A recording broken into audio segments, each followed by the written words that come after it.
Rock songs rang out of St Elvan's Church, Aberdare today for the funeral of former Stereophonics drummer Stuart Cable. Hundreds of fans lined the street to the church where the rocker, who was found dead at his home on 7th of June, was remembered in a private service. The service was broadcast by loudspeaker to the waiting crowds. Stuart was so proud of his roots and his Welshness that he decided at the age of 35 to learn to speak Welsh. I still can't believe that anyone could get Stuart to sit down and concentrate long enough to learn a new language. He was just so hyperactive.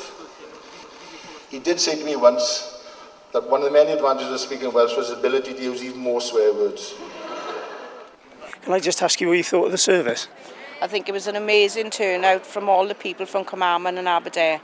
He's a very liked drummer, very good drummer, and his band. I think he had an amazing send-off. It was a wonderful service for what we could hear.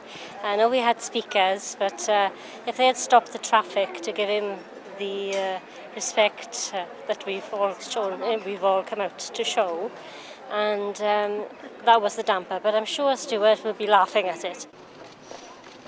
Among the mourners were Kelly Jones of Stereophonics, actor Rhys Evans, comedian Rob Brydon, and Max Boyce and Rupert Moon. David Way, vicar of Carmarthen, who conducted the service, had this to say.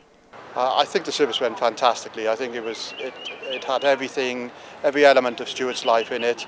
There was just this wonderful feeling. I'm the vicar of Carmarthen. I'm not sure whether there's anybody left in Carmarthen because I just saw everybody here today, and I think that was great because as well as being someone who was known nationally, internationally, Stuart was always a local boy, and it was great that there were so many local people able to share in that ceremony today.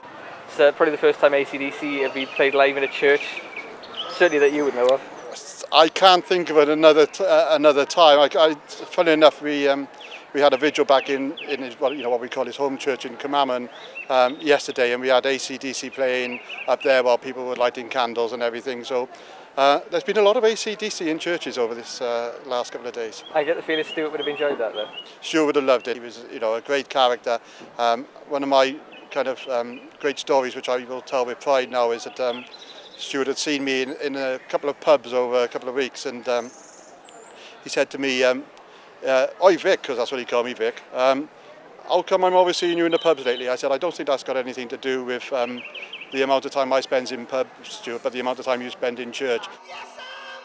Gary Marsh, editor of Media Wales' Cynnon Valley Leader, is acting as a spokesman for the Cable family. He read a statement on behalf of them saying, "We wish to convey our sincere thanks to everyone for their kind words and messages of sympathy during the past 3 weeks.